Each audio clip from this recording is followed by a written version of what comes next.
Hello friends, आज हम फिर से घटना चक्र दृष्टि का जो अगला पार्ट रह गया था उसको करेंगे। हम लोगों ने कोल्लम भारत का संविधान साक्षर जिला यहाँ तक किया था और राष्ट्रीय ग्रीन हाइड्रोजन मिशन से शुरुआत करनी है। तो आइए स्टार्ट करते हैं। राष्ट्रीय ग्रीन हाइड्रोजन मिशन, इसमें जो सबसे पहले चीज़ है ये देख लीजिए कि प्रधानमंत्री नरेंद्र मोदी ने वर्ष 2047 तक भारत को एक ऊर्जा स्वतंत्र राष्ट्र के रूप में रूपांतरित करने का लक्ष्य निर्धारित किया है।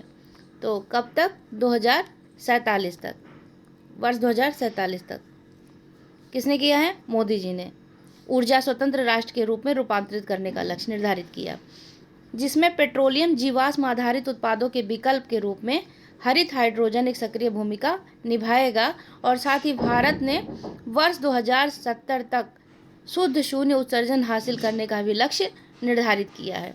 तो इसमें दो डेट हैं, एक है 2047, इसमें ऊर्जा स्वतंत्र राष्ट्र है, और 2070 तक शुद्ध शून्य उत्सर्जन हासिल करने का लक्ष्य निर्धारित किया गया है। इसके स्मरणीय तथ्य देख लेते हैं। स्मरणीय तथ्य है कि 4 जनवरी 2023 को प्रधानमंत्री नरेंद्र मोदी की अध्यक्षता में केंद्रीय मंत्रिमंडल ने राष्ट्रीय ग्रीन हाइड्रोजन मिशन को जो है वो मंजूरी दी है। जो राष्ट्रीय ग्रीन हाइड्रोजन मिशन है इसकी मंजूरी कब दी गई? 4 जनवरी 2023 को। तो एक बात तो इसमें यह महत्वपूर्ण है। दूसरी चीज़ इसमें यह देख लीजिएगा कि मिशन के लिए प्रारंभिक परिव्यय 19,774 करोड़ रुपए हैं। नेक्स्ट इसमें इम्पॉर्टेंट पॉइंट है कि यह मिशन जो है वर्ष 2030 से 30 तक इसके निम्न परिणाम जो है वो अपेक्षित हैं, उसको देख लेते हैं। कब तक? मिशन वर्ष से 2030 तक। तो देश में लगभग 125 गीगावाट की संबद्ध अक्षय ऊर्जा क्षमता, कितनी? 125 गीगावाट वृद्धि के साथ प्रतिवर्ष कम से कम 5 मिलियन मीट्रिक टन की हरित हाइड्रोजन उत्पादन क्षमता का विकास करना। इसके अतिरिक्त 8 लाख करोड़ रुपए से अधिक का कुल निवेश है, 6 लाख से अधिक रोजगार का सृजन, कुल मिलाकर के 1 लाख करोड़ रुपए से अधिक जीवाश्म ईंधन के आयात में कमी होगी। कितनी? 1 लाख करोड़ रुपए से अधिक। और वार्षिक ग्रीन हाउस उत्सर्जन में लगभग 50 मिलियन मीट्रिक टन की कमी होगी। अब इसके उद्देश्य क्या हैं? राष्ट्रीय हरित हाइड्रोजन मिशन के जो उद्देश्य हैं ये आपको मुख्य परीक्षा में लिखने में अधिक काम आएगा इसमें। लेकिन एक चीज़ देख लेते हैं कि भारत को विश्व में ग्रीन हाइड्रोजन का अग्रणी उत्पादक और आपूर्तिकर्ता बनाना इसका प्रमुख उद्देश्य होगा। इसके अतिरिक्त इसमें और कुछ नहीं है। जो भी चीज़ें होंगी वो हम मेंस में देखेंगे। नेक्स्ट पॉइंट है इसका, देखिए वायनाड बड़ा चर्चा में था, आपको पता होगा क्यों? क्योंकि राहुल गांधी जी जो है वायनाड से ही संबंधित हैं। तो देखते हैं वायनाड को इम्पॉर्टेंट है इसलिए। वायनाड सभी जनजातीय लोगों को बुनियादी दस्तावेज प्रदान करने वाला पहला जिला बन गया है। वायनाड कहाँ का है? केरल राज्य का है। ये क्या किया है? सभी जनजातीय लोगों को बुनियादी दस्तावेज प्रदान करने वाला पहला जिला है।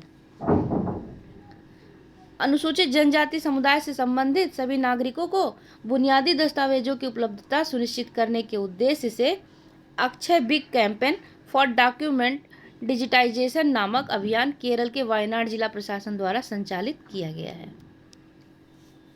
इसके स्मरणीय तथ्य देख लीजिए कि जनवरी 2023 में केरल का वायनाड जिला सभी जनजातीय लोगों को बुनियादी दस्तावेज और सुविधाएं प्रदान करने वाला देश का पहला जिला बन गया। इन बुनियादी दस्तावेजों एवं सुविधाओं के अंतर्गत आधार कार्ड, राशन कार्ड, जन्म अथवा मृत्यु प्रमाण पत्र, चुनाव पहचान पत्र, बैंक खाता और स्वास्थ्य बीमा आदि शामिल है। इन दस्तावेजों को डिजिटल रूप दिया गया और उसे डिजी लॉकर हैं उन्हें खातों में सहेजा गया है। तो इसमें एक चीज़ और देख लेते हैं कि वायनाड जिला प्रशासन ने Akshaya big campaign for document digitization अभियान के अंग के रूप में यह उपलब्धि हासिल की है। एक और नेक्स्ट है, भारत की सबसे लंबी एस्केप टनल, ठीक है, यह उधमपुर से बारमूला तक 272 किलोमीटर लंबी रेलवे लाइन का निर्माण योजना तैयार किया गया इसके अंतर्गत। इसमें और कुछ खास बात नहीं है, बस इसका जो स्मरणीय तथ्य है वो ये देख लीजिएगा कि उधमपुर से बारामूला और कितने किलोमीटर है? तो 272 किलोमीटर लंबी है। यह रेलवे लाइन कश्मीर घाटी को शेष भारत से जोड़ेगी। और इसका जो निर्माण है वह Udhampur Srinagar Baramulla rail link project के तहत किया जा रहा है और वर्ष 2002 में इस परियोजना को राष्ट्रीय परियोजना घोषित किया गया था। तो ये एक बार देख लीजिए कि वर्ष 2002 में इसे राष्ट्रीय परियोजना घोषित किया गया है। इसको जो है कुछ 4 खंडों में विभाजित किया गया है, जैसे उधमपुर कटरा है, कटरा बनिहाल है, बनिहाल से काजीगुंड है, काजीगुंड से बारमूला है। तो ये सब बहुत इम्पॉर्टेंट नहीं है, लेकिन हाँ ये ज़रूर इम्पॉर्टेंट है कि एस्केप टनल कहाँ के लिए है। तो आप देख सकते हैं कि ये उधमपुर से बारमूला तक के लिए है। इसके स्मरणीय तथ्य थोड़ा सा और देख लेते हैं। उल्लेखनीय है कि T49 एक ट्विन ट्यूब सुरंग है। इसके अंतर्गत मुख्य सुरंग तथा एस्केप सुरंग शामिल है। उल्लेखनीय है कि इसमें अंतर्राष्ट्रीय मानकों के अनुरूप ही एक एस्केप सुरंग का प्रावधान किया गया है। ठीक है, देख लीजिए आगे। यह एस्केप सुरंग आपात स्थिति में बचाव और बहाली कार्यों को सुगम बनाएगी और यह भारत की सबसे लंबी एस्केप टनल है। इसकी लंबाई कितनी है? 12.895 किलोमीटर। 15 दिसंबर 2022 को उधमपुर श्रीनगर बारामूला रेल लिंक परियोजना जो कटरा बनिहाल खंड पर एस्केप टनल के निर्माण को पूरा करने की एक महत्वपूर्ण उपलब्धि प्राप्त की थी। यह भारत का सबसे लंबा है और इसकी खास बात यह है कि यह घोड़े के नाल के आकार का है। इसके अतिरिक्त यह एस्केप सुरंग कटरा बनिहाल खंड पर सुंबर और खारी स्टेशनों के मध्य है। ये इम्पॉर्टेंट है, सुंबर और खारी स्टेशनों के मध्य स्थित है और सुरंग का निर्माण न्यू ऑस्ट्रियन टनलिंग मेथड द्वारा किया गया है। तो इसमें जो सबसे इम्पॉर्टेंट है वह घोड़े की नाल का आकार है। दूसरी चीज़, यह एस्केप सुरंग कहाँ पर है? सुंबर और खारी स्टेशनों के मध्य है और इसकी लंबाई कितनी है? उधमपुर से जो है बारामूला तक 272 किलोमीटर तक, और इसमें कुछ नहीं है ऐसा। नेक्स्ट देख लेते हैं। तमिलनाडु स्वयं का जलवायु परिवर्तन मिशन शुरू करने वाला पहला राज्य बन गया। ये बहुत ही इम्पॉर्टेंट है, इसमें हम कम से कम 3 स्टार देंगे।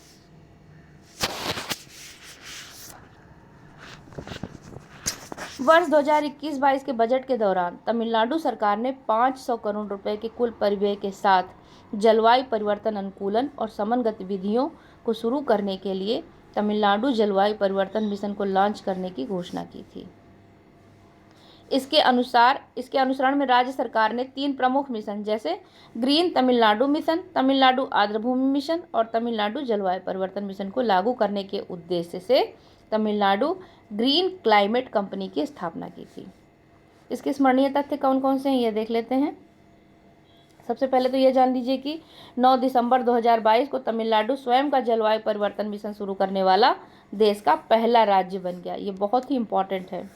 इसका जो पॉइंट है, इस मिशन को शुरू करने की घोषणा राज्य के मुख्यमंत्री M.K. स्टालिन द्वारा तमिलनाडु क्लाइमेट समिति के दौरान की गई और इसका आयोजन कब हुआ था? 8 से 9 दिसंबर को चेन्नई में किया गया था। जलवायु परिवर्तन पर राष्ट्रीय मिशन की घोषणा कब हुई थी? 30 जून 2008 को।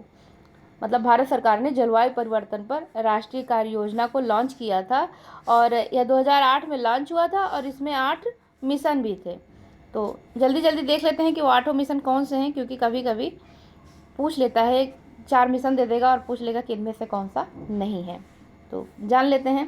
पहला है राष्ट्रीय सौर मिशन, दूसरा है उन्नत ऊर्जा तथा दक्षता के लिए राष्ट्रीय मिशन, तीसरा है सतत पर्यावास पर राष्ट्रीय मिशन, चौथा है राष्ट्रीय जल मिशन, पांचवा है हिमालयी पारिस्थितिक तंत्र को बनाए रखने के लिए राष्ट्रीय मिशन, छठा है एक हरित भारत के लिए राष्ट्रीय मिशन, सातवां है सतत कृषि के लिए राष्ट्रीय मिशन और आठवां है जलवायु परिवर्तन के लिए सामरिक ज्ञान पर राष्ट्रीय मिशन। तो ये 8 मिशन बहुत इंपॉर्टेंट हैं। सन भी याद रखिएगा, 30 जून 2008 को लॉन्च किया गया था, तो इम्पॉर्टेंट हो जाता है। और तमिलनाडु चूँकि देश का पहला राज्य बन गया है, इसलिए से यह भी इम्पॉर्टेंट है। नेक्स्ट देखते हैं। धर्मदम भारत का पहला पूर्ण पुस्तकालय निर्वाचन क्षेत्र है। इसको भी 3 स्टार देते हैं, यह एक बड़ी उपलब्धि है। और धर्मदम विधानसभा निर्वाचन क्षेत्र कहाँ है? केरला के कन्नूर जिले में स्थित है। यह केरल के 140 विधानसभा निर्वाचन क्षेत्रों में से एक है। केरल विधानसभा चुनाव 2021 में यहाँ के मार्क्सवादी कम्युनिस्ट पार्टी के पिनराई विजयन, जो वर्तमान में मुख्यमंत्री हैं, उन्होंने विधायक के रूप में निर्वाचित हुए थे यहाँ से। स्मरणीय तथ्य ये देख लीजिए कि दिसंबर 2022 में केरल का जो धर्मदम है वो भारत का पहला पूर्ण पुस्तकालय निर्वाचन क्षेत्र बन गया है। इसका अगला पॉइंट देखते हैं। पहली बात तो यह है कि यह देश का पहला ऐसा विधानसभा निर्वाचन क्षेत्र है जिसके प्रत्येक स्थानीय निकाय वार्ड में पुस्तकालय है। उल्लेखनीय है कि इस निर्वाचन क्षेत्र में कुल 138 वार्ड हैं, मतलब हैं, जिनमें से 63 वार्ड में कोई पुस्तकालय नहीं था। हालांकि एक जन संगठन people's mission for social development की सहायता से शेष 63 वार्डों में भी पुस्तकालय स्थापित करना अब पूर्ण हो गया है। इसके लिए एक तथ्य और है जो बहुत इम्पोर्टेंट है, जैसे पुथुवाइल नारायण यानी कि पीएन पडिक्कर को केरल में पुस्तकालय आंदोलन के जनक के रूप में जाना जाता है। ये वर्ष 1996 में जो पडिक्कर के सम्मान में केरल सरकार ने 19 जून को वायनादिम के रूप में घोषित किया है। वायनादिम या वायनादिनम भी कह सकते हैं आप। रीडिंग डे, एक्चुअली ये मलयालम वर्ड होगा, तो रीडिंग डे के रूप में घोषित किया है कब? 19 जून को। और इसके पिता किसे कहते हैं? तो पीएन पडिक्कर। इसमें एक और पॉइंट अच्छा है, देख लेते हैं। विश्व का जो पहला पामलीफ पांडुलिपि संग्रहालय है यह भी केरल की राजधानी तिरुवनंतपुरम में ही बनाया गया है। किसका है ये? ताड़ के पत्तों की पांडुलिपि है।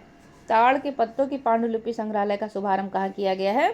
तिरुवनंतपुरम में। ये इंपॉर्टेंट है। इसमें पढ़ लेते हैं कि संग्रहालय में 187 पांडुलिपियों का संग्रह किया गया है जो प्राथमिक स्रोतों पर आधारित कहानियों का विवरण प्रदान करती है। संग्रहालय पूर्ववर्ती त्रावणकोर साम्राज्य के जटिल भूमि प्रबंधन, ऐतिहासिक घोषणाओं और अंतर्राष्ट्रीय समझौता के बारे में भी जानकारी प्रदान करती है। तो विश्व का पहला पामलीफ पांडुलिपि संग्रहालय कहाँ पर है? तिरुवनंतपुरम में। आइए अगला देखते हैं। भारत का सबसे बड़ा तरल अपशिष्ट उपचार संयंत्र। तरल अपशिष्ट वर्षा जल अपवाह और मानव गतिविधियों से उत्पन्न जल का दूषित रूप है। इसे सीवेज भी कहा जाता है। इसे आमतौर पर घरेलू सीवेज, औद्योगिक सीवेज और तूफान सीवेज में वर्गीकृत किया जाता है। हालांकि कुल तरल सीवेज में लगभग 99% हिस्सा जो है वो घरेलू सीवेज का ही होता है। तो इसका जो स्मरणीय तथ्य है वो देख लेते हैं। 18 जनवरी 2023 को तिरुपति नगर निगम, कहाँ पर? आंध्र प्रदेश के तिरुपति नगर निगम ने फाइटोरिड तकनीकी पर आधारित देश के सबसे बड़े तरल अपशिष्ट उपचार संयंत्र का उद्घाटन किया है। ये याद रखिएगा, ये बहुत इंपॉर्टेंट है। तिरुपति नगर निगम है, आंध्र प्रदेश में है, 18 जनवरी को। और इसकी तकनीक कौन सी है? फाइटोरिड तकनीक पर आधारित है। कभी कभी तकनीक ही पूछ लेता है, तो इसे आप एक बार जरूर देख के जाएं। इस तरल अपशिष्ट उपचार संयंत्र को तिरुपति स्थित, देखिए विनायक सागर झील दिया है। हो सकता है कुछ ना पूछ के यही पूछ ले कि विनायक सागर झील की अवस्थिति किस राज्य में है। तो जब आपको पता होगा तो आप आसानी से लगा सकते हो। तो विनायक सागर झील के जो जल है उसे पुनः उपयोग के उद्देश्य से स्थापित किया गया है। और इसमें कुछ ऐसा नहीं है, आगे देखते हैं, इसको पढ़ लेते हैं। इस तरल अपशिष्ट उपचार संयंत्र को स्वच्छ आंध्र मिशन पहल के एक भाग के रूप में स्थापित किया गया है। और इस संयंत्र की जो स्थापित क्षमता है वो प्रतिदिन कितनी है? 5 MLD यानी कि मिलियन लीटर्स पर डे। अपशिष्ट जल उपचार के लिए फाइटोरिड तकनीक का विकास वैज्ञानिक और औद्योगिक अनुसंधान परिषद यानी कि CSIR के राष्ट्रीय पर्यावरण अभियांत्रिकी अनुसंधान संस्थान नीरी के द्वारा किया गया है। नीरी कहाँ पर है? नागपुर में। इसकी स्थापना कब हुई थी? 1958 में। ये पर्यावरण से रिलेटेड सवाल जरूर पूछा जाता है। देखिए ये जो फाइटोरिड है इसे आप एक बार ध्यान रखिए, क्योंकि बार बार ये इसमें जिक्र किया गया है, तो हो सकता है ये इंपॉर्टेंट हो। एशिया का सबसे बड़ा सीवेज उपचार संयंत्र कहाँ लगाया जा रहा है? दिल्ली में। एशिया का सबसे बड़ा सीवेज उपचार संयंत्र का निर्माण दिल्ली में किया जा रहा है, जिसकी क्षमता कितनी होगी? 564 मिलियन लीटर प्रतिदिन होगी। और ये कहाँ पर है? ओखला सीवरेज उपचार संयंत्र का निर्माण यमुनाकार योजना 3 के तहत किया जा रहा है। अभी फ़िलहाल ये बना नहीं है, काम हो रहा है, इसलिए से तिरुपति इम्पोर्टेंट है। नेक्स्ट देख लेते हैं। हाउसिंग सोसाइटी के लिए भारत का पहला सौर संयंत्र। 11 जनवरी 2023 को Tata power renewable energy limited एवं मुंबई स्थित आवासीय सोसाइटी का नाम क्या है? बिवेरिया कांडोमिनियम। ये जरूर पूछ लेंगे, इसलिए इसे देख के जाइएगा कि मध्य एक समझौता हस्ताक्षरित हुआ है। ठीक है, और यहाँ पर ये इम्पोर्टेंट क्यों है? क्योंकि यहाँ स्वच्छ ऊर्जा की आपूर्ति से ये संबंधित है। स्मरणीय तथ्य देखते हैं। जो बिवेरिया कॉन्डोमिनियम आवासीय सोसाइटी को सौर ऊर्जा की आपूर्ति के लिए भारत के पहले ग्रुप कैप्टिव सौर संयंत्र की स्थापना की जाएगी। उपयुक्त आवासीय सोसाइटी को सौर ऊर्जा की आपूर्ति के लिए महाराष्ट्र के हिमायतनगर में 3.125 मेगावाट क्षमता के सौर ऊर्जा संयंत्र की स्थापना की जाएगी। इस सौर ऊर्जा संयंत्र का निर्माण, संचालन एवं रखरखाव TPREL द्वारा किया जाएगा। यह सौर ऊर्जा संयंत्र अपने संचालन के पहले वर्ष लगभग 7.5 मिलियन यूनिट ऊर्जा उत्पन्न करेगा। साथ ही इसकी वजह से 6.15 मीट्रिक टन कार्बन डाइऑक्साइड के उत्सर्जन में कमी किया जा सकेगा। इस सौर संयंत्र की स्थापना के साथ ही ये जो विवेरिया कांडोमिनियम है, या घरेलू उपयोग हेतु कैप्टिव सौर ऊर्जा का प्रयोग करने वाली देश की पहली आवासीय सोसाइटी बन जाएगी। यह मोस्ट इम्पॉर्टेंट है। नेक्स्ट क्वेश्चन देख लेते हैं। टॉपिक है कि जो केरल है, एक बार फिर से केरल देश का पहला पूर्ण डिजिटल बैंकिंग राज्य बन गया है। डिजिटल बैंकिंग किसी व्यक्ति को बैंक शाखा में व्यक्तिगत रूप से उपस्थित हुए बिना 24 घंटे 7 दिन सभी पारंपरिक बैंक की गतिविधियों तक स्वतंत्र रूप से पहुंचने की सुविधा देती है। इसके स्मरण तथ्य देख लेते हैं। 7 जनवरी 2023 को केरल सभी पात्र खातों में डिजिटल बैंकिंग को लागू करने वाला देश का पहला राज्य बन गया है। यह घोषणा किसने की है? तो उस राज्य के मुख्यमंत्री पिनाराई विजयन ने।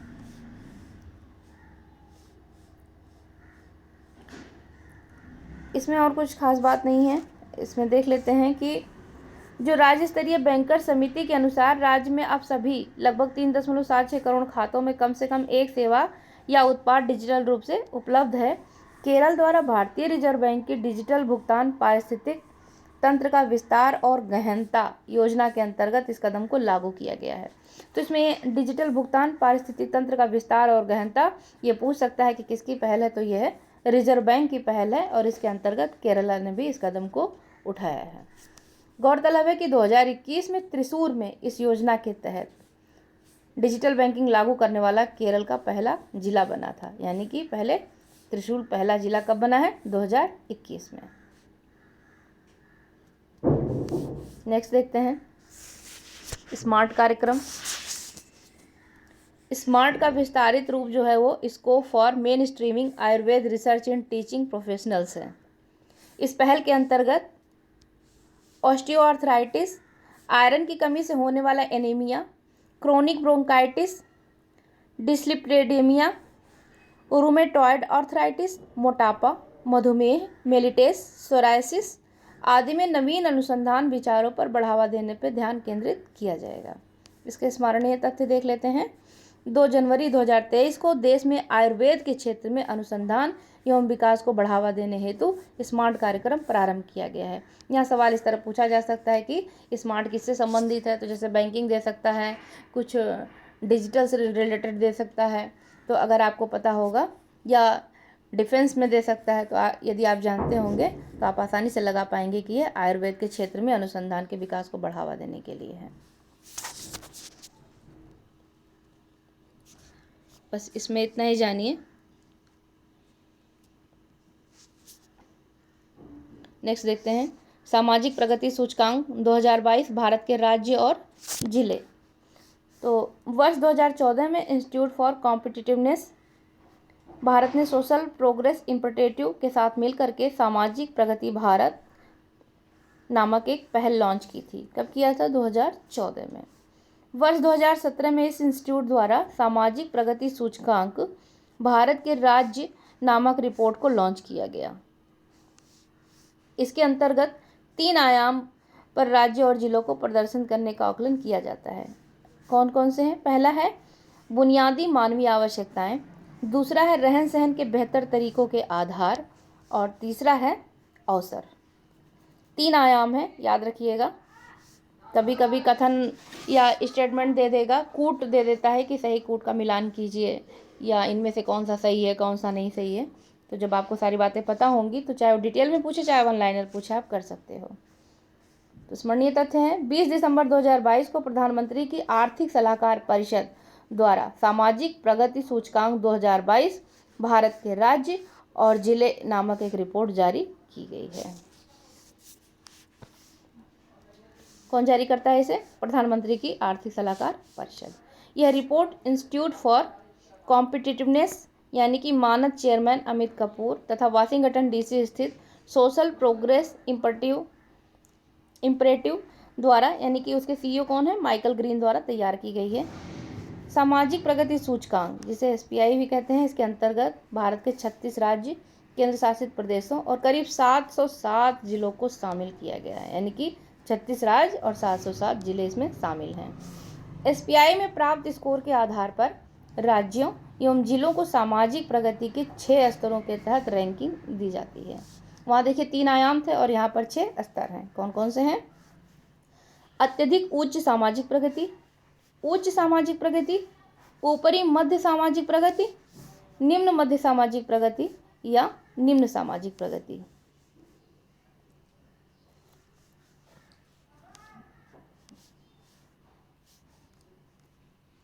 और छठा कौन सा है? अत्यधिक निम्न सामाजिक प्रगति। तो देश भर में जो पुडुचेरी है इसको सर्वाधिक मतलब जो है एसपीआई स्कोर मिला है, यानी कि इसे प्रथम स्थान मिला है। करीब इसका स्कोर कितना है? 65.99। और न्यूनतम राज्यों या केंद्र शासित प्रदेशों में सबसे कम स्कोर किसका है? झारखंड का। सबसे कम स्कोर झारखंड का है। तो देख लेते हैं इसमें कि सबसे अधिक किसका है? पांडिचेरी का, और सबसे कम झारखंड है।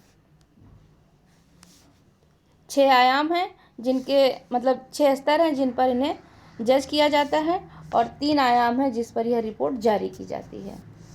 इसके अतिरिक्त इसमें और कुछ नहीं है। हाँ, ये देख सकते हैं कि कौन से 3 राज्य हैं, ऊपर से देख लीजिए, जिनका एसपीआई रैंक अच्छा है। तो एक तो पांडिचेरी है जिसे पुडुचेरी कहते हैं, लक्षद्वीप है, गोवा है और सिक्किम है।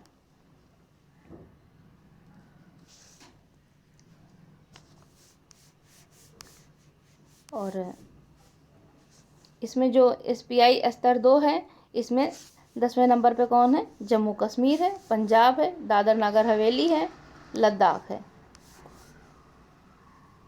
इसके अतिरिक्त 2022 में जो स्तर 5 पे हैं वो शामिल केंद्र शासित कौन है? राज्य या केंद्र शासित दोनों में उत्तर प्रदेश 31वें नंबर पे, उड़ीसा 32वें नंबर पे, और मध्य प्रदेश जो है आपका 33वें नंबर पे है। देश में कुल 58 जिले स्तर 1 यानी कि अत्यधिक उच्च सामाजिक प्रगति में शामिल हैं। और सर्वाधिक एसपीआई स्कोर किसको मिला है? आइजोल को प्राप्त हुआ है। बिहार के 27 हैं, जबकि उत्तर प्रदेश के 14 जिले स्तर 6 में हैं, अत्यधिक निम्न प्रगति श्रेणी में शामिल हैं। नेक्स्ट टॉपिक है नमामि गंगे पहल को संयुक्त राष्ट्र की मान्यता। इसमें 3 स्टार लगाइए, बहुत इंपॉर्टेंट क्वेश्चन है। नमामि गंगे कार्यक्रम एक एकीकृत संरक्षण मिशन है जिसे जून जो है 2014 में केंद्र सरकार द्वारा फ्लैगशिप कार्यक्रम के रूप में अनुमोदित किया गया था। फ्लैगशिप कार्यक्रम है, और कब? जून 2014 में। इस कार्यक्रम के 2 मुख्य उद्देश्य निम्नवत हैं। पहला है राष्ट्रीय नदी गंगा में प्रदूषण का प्रभावी उपशमन, और दूसरा है राष्ट्रीय नदी गंगा का संरक्षण एवं पुनरुद्धार। एक बात और इसमें याद रखिए कि यह 100% केंद्र सरकार के वित्त पर आधारित कार्यक्रम है।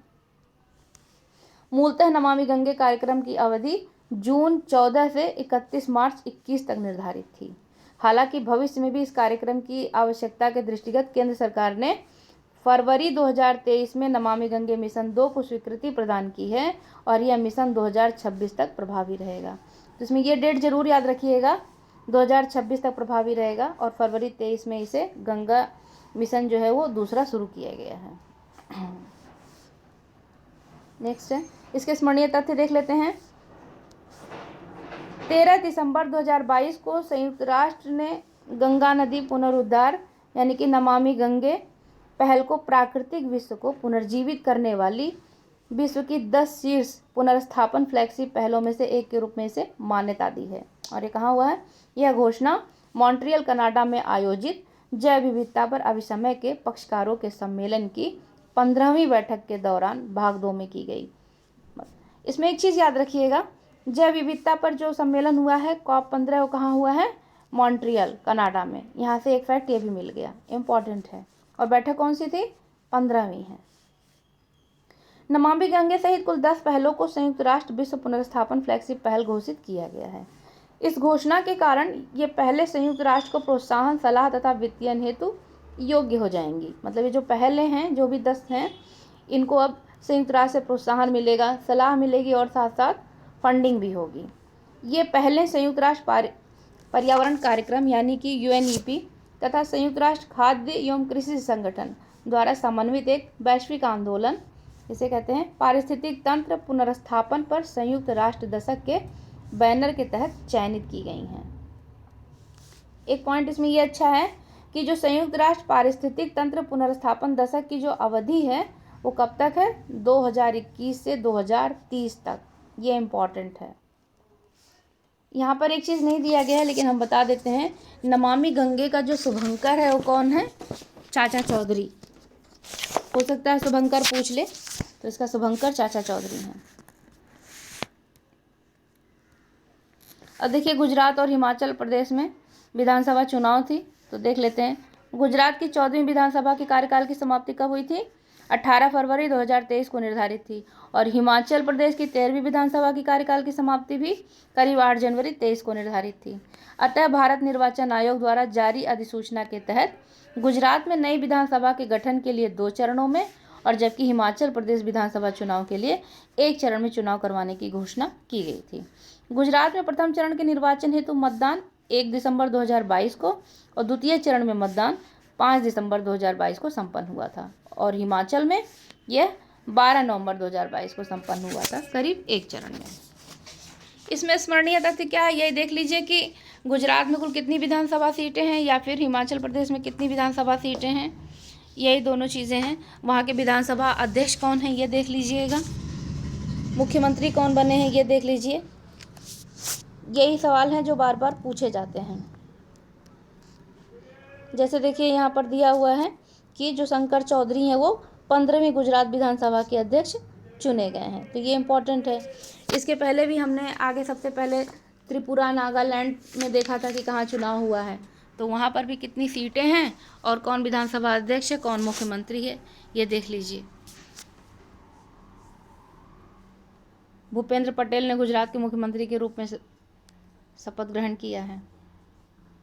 और यहीं से एक अच्छी बात हुई है कि आपको मालूम होगा कि जो आम आदमी पार्टी है, यहाँ पर इसके राजनीतिक प्रवेश के कारण इसे राष्ट्रीय दल के रूप में दर्जा भी मिला है।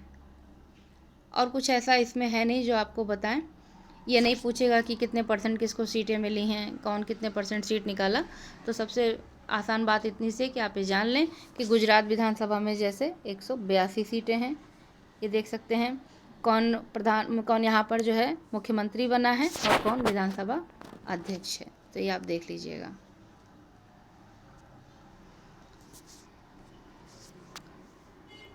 कुछ पॉइंट्स हैं, देख लीजिए। संसदीय और विधानसभा निर्वाचन क्षेत्रों के परिसीमन आदेश 2008 के अनुसार गुजरात विधानसभा में कुल 182 सीटें हैं। इसमें 13 सीटें अनुसूचित जातियों के लिए और 27 सीटें अनुसूचित जनजातियों के लिए आरक्षित हैं। गुजरात विधानसभा चुनाव में कुल 64.33% मतदान हुए हैं। और परिणाम के अनुसार आपको पता ही है कि सत्तारूढ़ भारतीय जनता पार्टी पुनः बहुमत प्राप्त की है। और एक पॉइंट यहाँ अच्छा है कि गुजरात विधानसभा में भाजपा की यह लगातार 7वीं जीत है। और सबसे पहले वहाँ कब आई थी सत्ता में? 95 में।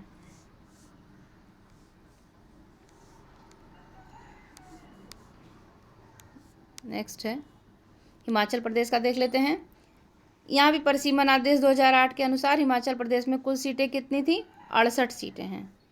कुल सीटों की संख्या 68 है। हिमाचल प्रदेश के विधानसभा निर्वाचन इतिहास में यह दर्ज की गई अब तक का सबसे अधिक मतदान प्रतिशत था। कितना? 75.6%। और विश्व के सबसे ऊंचे मतदान स्टेशन में 100% मतदान दर्ज किया गया है और यह स्टेशन का नाम क्या है? ताशी गंग मतदान स्टेशन। ये बहुत इम्पोर्टेंट है। यह 15,256 फीट की ऊंचाई पर स्थित है। ताशी गंग लाहौल और स्पीति के अंतर्गत ये आता है। यहाँ पर भी जो है भारतीय जनता पार्टी को पराजय का सामना करना पड़ा और कांग्रेस की यहाँ पर सत्ता में वापसी हो गई है।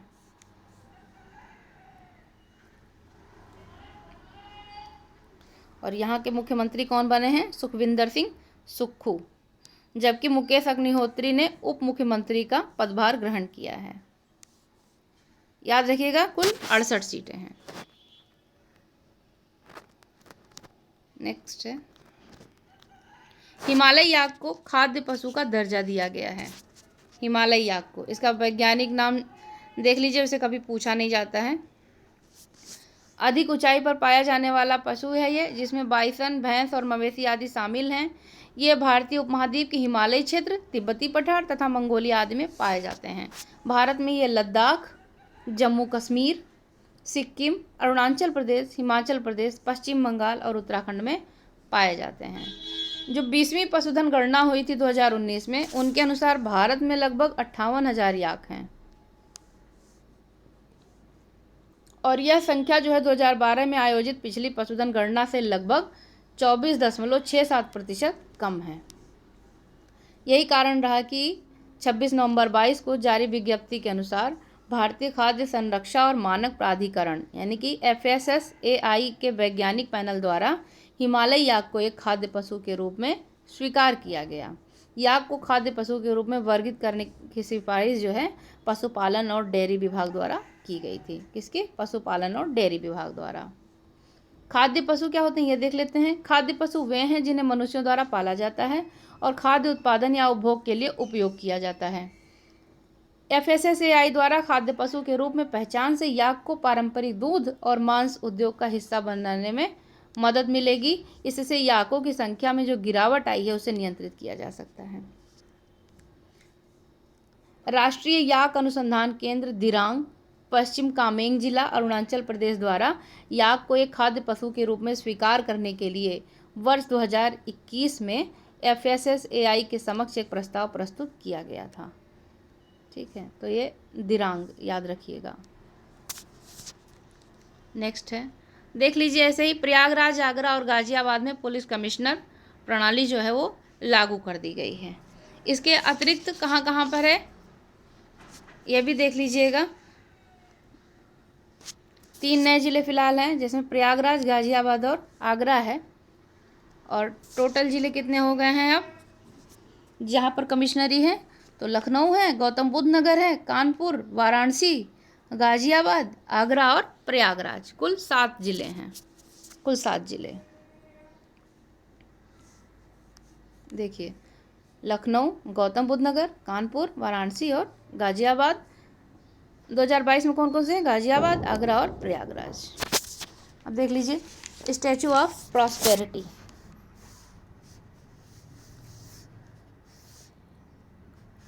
केम्पेगौड़ा यानी कि केम्पेगौड़ा प्रथम विजयनगर साम्राज्य के अधीन 16वीं शताब्दी के एक सामंतवादी शासक थे। इन्हें स्थानीय रूप से नाड प्रभु केम्पेगौड़ा के नाम से जाना जाता है और इन्हें आधुनिक बेंगलोर, वर्तमान बेंगलुरु का संस्थापक भी माना जाता है। इसमें स्मरणीय तथ्य देख लीजिए। 11 नवंबर 2022 को प्रधानमंत्री नरेंद्र मोदी ने बेंगलुरु में श्री नाड प्रभु केम्पेगौड़ा की प्रतिमा का अनावरण किया है। यह प्रतिमा बेंगलुरु अंतर्राष्ट्रीय हवाई अड्डे के परिसर में स्थित है। इस प्रतिमा को स्टैचू ऑफ प्रॉस्पेरिटी नाम दिया गया है। Statue of prosperity. यह कांस्य की प्रतिमा है। इसकी ऊंचाई 108 फीट है। इस प्रतिमा के निर्माण में करीब 98 टन कांस्य और 120 टन इस्पात का उपयोग किया गया है। और इसके शिल्पी कौन है, मतलब इसको बनाया किसने है? राम वी सुतार ने बनाया है। उल्लेखनीय है कि सुतार ने गुजरात स्थित विश्व की जो सबसे ऊंची प्रतिमा है, जिसकी ऊंचाई करीब 182 मीटर थी, स्टैचू ऑफ यूनिटी को भी डिज़ाइन किया था। स्टैचू ऑफ प्रॉस्पेरिटी को world book of records London में शामिल किया गया है। इस प्रतिमा के नाम किसी शहर के संस्थापक की पहली और सबसे ऊंची कांस्य प्रतिमा है होने का रिकॉर्ड इसने दर्ज किया है। सबसे ऊंची कांस्य प्रतिमा होने का रिकॉर्ड दर्ज किया। अब देखिए इसी में देख लीजिए, स्टैचू ऑफ बिलीफ 29 अक्टूबर 22 को राजस्थान में विश्व में भगवान शिव की सबसे ऊंची प्रतिमा का लोकार्पण किया गया। यह प्रतिमा राजस्थान के राजसमंद जिले के नाथ द्वारा नगर में स्थापित है। इस प्रतिमा को स्टैचू ऑफ बिलीफ या विश्वास स्वरूपम नाम दिया गया है। इस प्रतिमा की ऊंचाई कितनी है? 369 फीट। इस प्रतिमा में भगवान शिव को ध्यान की मुद्रा में बैठा दिखाया गया है। इस प्रतिमा के निर्माण में 3000 टन इस्पात तथा लोहे तथा 2.5 लाख टन कंक्रीट और बालू का उपयोग किया गया है। तो इसमें यह पॉइंट तो नहीं इंपॉर्टेंट है। हाँ, इसकी ऊंचाई 369 है और भगवान शिव की है, ध्यान मुद्रा में है, ये सब इंपॉर्टेंट है, देख लीजिएगा। और इसका नाम क्या है? स्टैचू ऑफ बिलीफ या विश्वास स्वरूपम, राजसमंद के नाथ नगर द्वारा स्थापित। नेक्स्ट है स्टैचू ऑफ पीस। 16 नवंबर 2020 को प्रधानमंत्री नरेंद्र मोदी ने स्टैचू ऑफ पीस का अनावरण किया था। यह जैनाचार्य जो हैं श्री विजय वल्लभ सुरेश्वर जी महाराज की प्रतिमा है। इस प्रतिमा की ऊंचाई कितनी है? 151 इंच। यह प्रतिमा अष्टधातु से निर्मित है। यह प्रतिमा पाली राजस्थान में जैतापुरा में विजय वल्लभ साधना केंद्र में स्थापित है। जैतापुर में विजय वल्लभ साधना केंद्र में। क्या नाम है इसका? Statue of peace. देखिए जितने भी स्टैचू हैं इनको आप एक जगह नोट कर लीजिए और उन्हें बार बार याद करिए, क्योंकि कंफ्यूज होता है। जैसे स्टैचू ऑफ प्रॉस्पेरिटी कहाँ है, स्टैचू ऑफ यूनिटी कहाँ है, स्टैचू ऑफ बिलीफ कहाँ है या स्टैचू ऑफ पीस कहाँ है। इसके अतिरिक्त जो है स्टैचू ऑफ पीस 2 जगह है, स्टैचू ऑफ डिग्निटी कहाँ है। यह बहुत इंपॉर्टेंट है क्योंकि सारे स्टैचू के नाम दे सकता है और स्थान दे सकता है और मिलान के लिए पूछ सकता है। तो आइए देख लेते हैं स्टैचू ऑफ इक्वेलिटी। 5 फरवरी 2022 को प्रधानमंत्री नरेंद्र मोदी ने स्टैचू ऑफ इक्वेलिटी को राष्ट्र को समर्पित किया। स्टैचू ऑफ इक्वेलिटी 11वीं सदी के महान दार्शनिक, चिंतक, भक्त एवं संत श्री रामानुजाचार्य की प्रतिमा है। यह प्रतिमा शमशाबाद यानी हैदराबाद, तेलंगाना स्थित त्रिदंडी चिन्ना जीयर स्वामी आश्रम में स्थित है। इसमें खास बात यह है कि यह श्री रामानुजाचार्य की है और यह हैदराबाद, तेलंगाना में स्थित है। इसको हिंदी में समता मूर्ति नाम दिया गया और इस प्रतिमा की ऊंचाई कितनी है? 216 फीट है। सॉरी, यह प्रतिमा पंचलोह से निर्मित है, वही पंचधातु जिसे कहते हैं।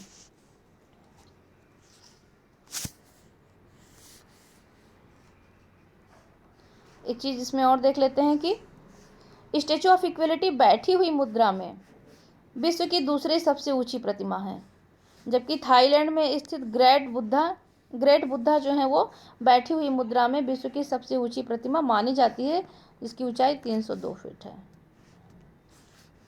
नेक्स्ट है स्टैचू ऑफ डिग्निटी। ये मोस्ट इम्पॉर्टेंट, इसको 3 स्टार देंगे।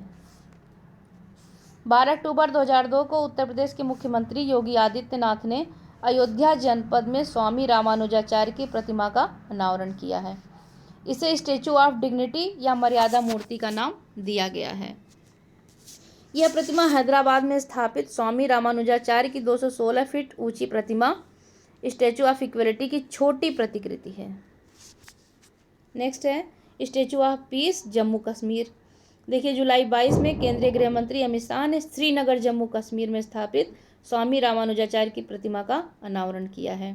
श्रीनगर में स्थापित इस प्रतिमा को स्टैचू ऑफ पीस नाम दिया गया। 4 फीट ऊंची यह प्रतिमा शुद्ध सफ़ेद मकराना संगमरमर द्वारा निर्मित है और इसका वजन कितना है? लगभग 600 किलोग्राम। किससे बनी है ये? मकराना संगमरमर से। किसकी मूर्ति है? रामानुजाचार्य की। कहाँ पर स्थापित है? श्रीनगर में। कितने फीट ऊंची है? 4 फीट। किसने इसको इसका उद्घाटन किया है? तो अमित शाह जी ने। नेक्स्ट देख लेते हैं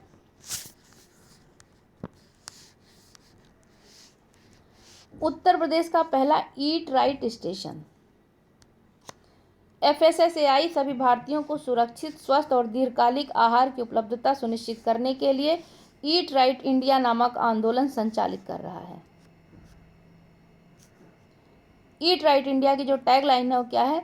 सही भोजन बेहतर जीवन है। ईट राइट रेलवे स्टेशन के नेतृत्व में ईट राइट इंडिया आंदोलन के अंतर्गत संचालित पहलों में से यह एक है।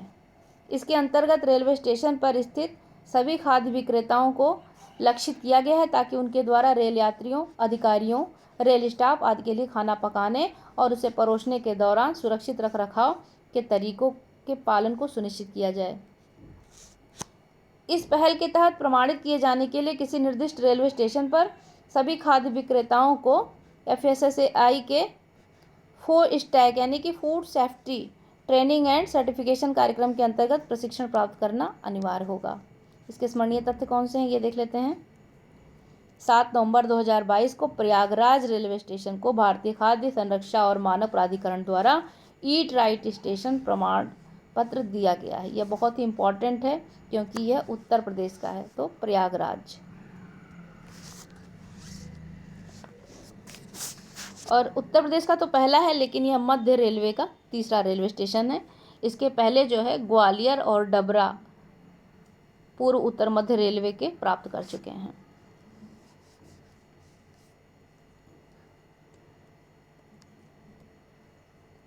देख लीजिए, उत्तर प्रदेश का पहला और उत्तर मध्य रेलवे का तीसरा रेलवे स्टेशन है, क्योंकि पूर्व उत्तर मध्य रेलवे के 2 स्टेशन कौन से हैं स्टेशन? ग्वालियर और डबरा। नेक्स्ट है 14 नवंबर को उत्तर मध्य रेलवे के डभौरा रेलवे स्टेशन को तथा दिसंबर में कानपुर रेलवे स्टेशन को भी ईट राइट प्रमाण पत्र प्रदान किया गया है। ये सब लेकिन उत्तर मध्य रेलवे के हैं।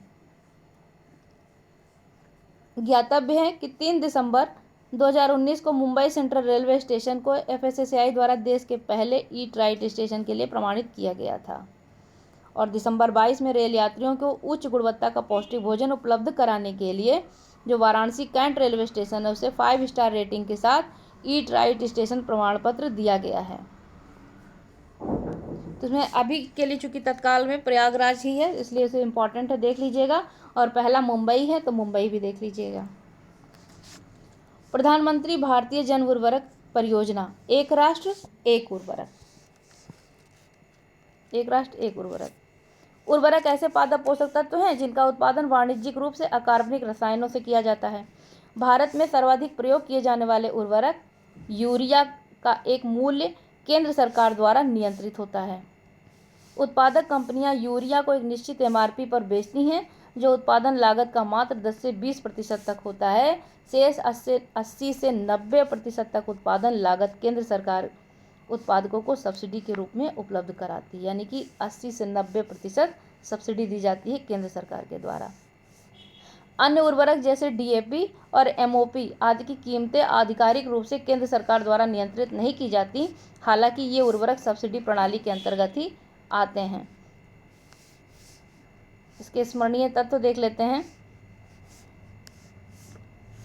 17 अक्टूबर 2022 को प्रधानमंत्री नरेंद्र मोदी ने प्रधानमंत्री भारतीय जन उर्वरक योजना यानी कि एक राष्ट्र एक उर्वरक का शुभारंभ किया। ये डेट याद रखिएगा, 17 अक्टूबर 2022 को प्रधानमंत्री भारतीय जन उर्वरक परियोजना जो है एक राष्ट्र एक उर्वरक के तहत प्रधानमंत्री ने भारत यूरिया बैग भी लॉन्च किया है। भारत यूरिया बैग को भी लॉन्च किया है। नेक्स्ट पॉइंट इसमें देख लेते हैं। इसके अंतर्गत उर्वरकों के लिए एक ही ब्रांड और लोगों का उपयोग किया जाएगा। इसी अवसर पर प्रधानमंत्री ने केंद्रीय रसायन एवं उर्वरक मंत्रालय के अंतर्गत 600 प्रधानमंत्री किसान समृद्धि केंद्रों का भी शुभारंभ किया है। कितने? 600। एक राष्ट्र एक उर्वरक।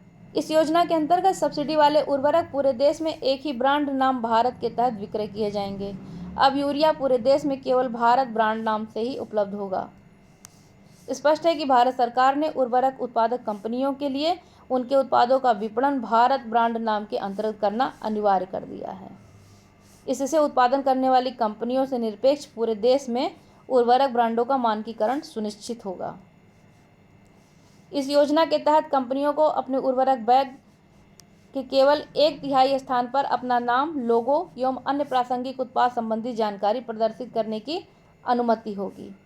2/3 स्थान पर भारत ब्रांड नाम और PM भारतीय जन उर्वरक परियोजना के लोगों को दिखाना होगा। इसमें है क्या क्या ये देख लें। Urea di ammonium phosphate, muriate of potash और नाइट्रोजन फास्फोरस पोटेशियम आदि के लिए एकल ब्रांड नाम क्रम से Bharat urea, Bharat DAP, Bharat MOP और भारत एनपीके आदि प्रयुक्त होगा। ये सभी योजना सभी उर्वरक कंपनियों, राज्य व्यापार संस्थाओं और उर्वरक विपणन संस्थाओं पर भी लागू होंगी। इस योजना के कार्यान्वयन के फलस्वरूप अब देश में बिकने वाला यूरिया एक ही नाम, एक ही ब्रांड और एक ही गुणवत्ता का होगा। तो डेट जरूर याद रखिएगा कि इसे कब लॉन्च किया गया था।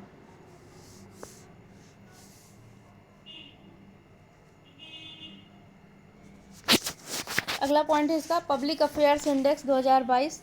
तो देख लेते हैं। पब्लिक अफेयर्स इंडेक्स को वर्ष 1994 में स्थापित बेंगलुरु स्थित गैर लाभकारी think tank public affairs centre द्वारा विकसित किया गया था।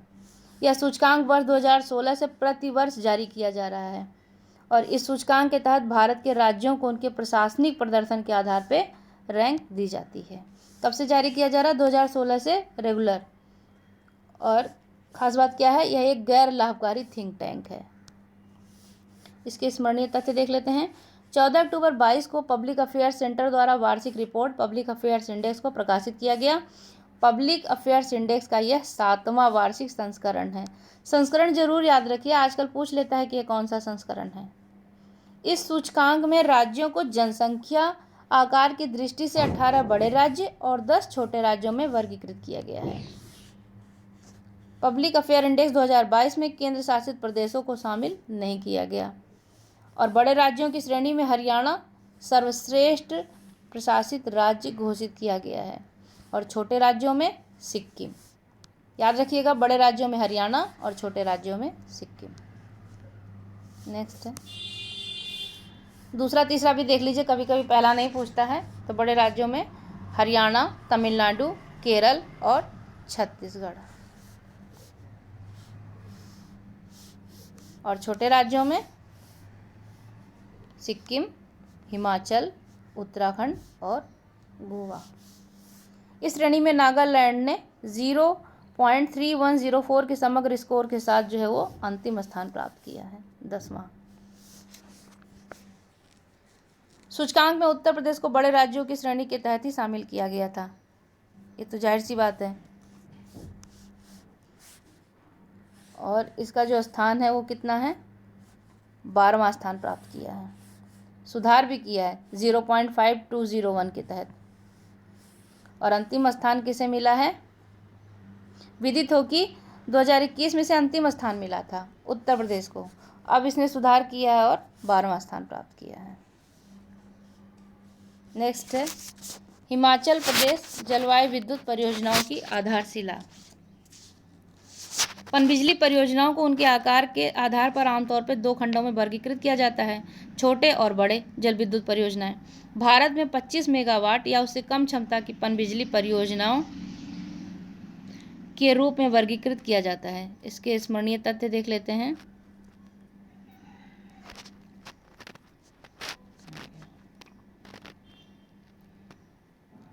जैसे सूक्ष्म है तो 100 किलोवाट तक, लघु है 101 किलोवाट तक और छोटा है तो 2 मेगावाट से 25 मेगावाट तक। इसके अतिरिक्त 500 मेगावाट या उससे अधिक स्थापित क्षमता की जल विद्युत परियोजनाओं को मेगा या बृहद परियोजनाओं के रूप में वर्गीकृत किया जाता है। स्मरणीय तथ्य है 13 अक्टूबर 2022 को प्रधानमंत्री मोदी द्वारा हिमाचल प्रदेश में 2 जल विद्युत परियोजनाओं की आधारशिला रखी गई है और यह चंबा जिले में रखी गई है। तो जिला याद रखिएगा चंबा, डेट याद रखिएगा 13 अक्टूबर, राज्य तो पता ही है।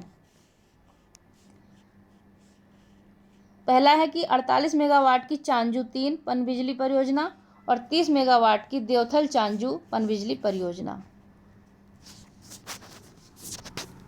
ये एक जो है याद रखिए कि यह एक रन ऑफ द रिवर परियोजना है। यह परियोजना चांजू नाला और मेहाद नाला के संयुक्त जल के प्रयोग पर आधारित है।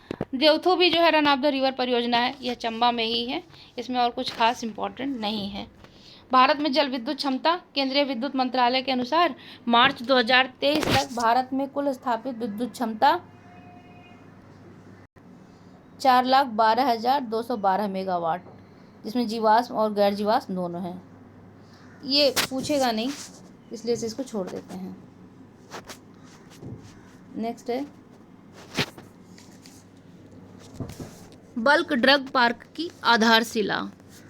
भारत औषध उद्योग आकार के आधार पर विश्व में तीसरा सबसे बड़ा, जबकि मूल्य के आधार पर 14वां सबसे बड़ा उद्योग है। विश्व भर में निर्यात की जाने वाली कुल औषधियाँ या दवाओं में भारत का योगदान कितना है? 3.5% है। हालांकि इन उपलब्धियों के बावजूद भारत कुछ मूलभूत कच्चे माल यथा बल्क ड्रग्स के आयात हेतु अन्य देशों पर निर्भर रहता है। बल्क ड्रग्स के आयात हेतु अन्य देशों पर निर्भर है, इसीलिए से बल्क ड्रग्स को सक्रिय औषध सामग्री भी कहा जाता है। यह दवाओं के लिए एक प्रमुख घटक है जो इन्हें वांछित चिकित्सीय प्रभाव प्रदान करते हैं।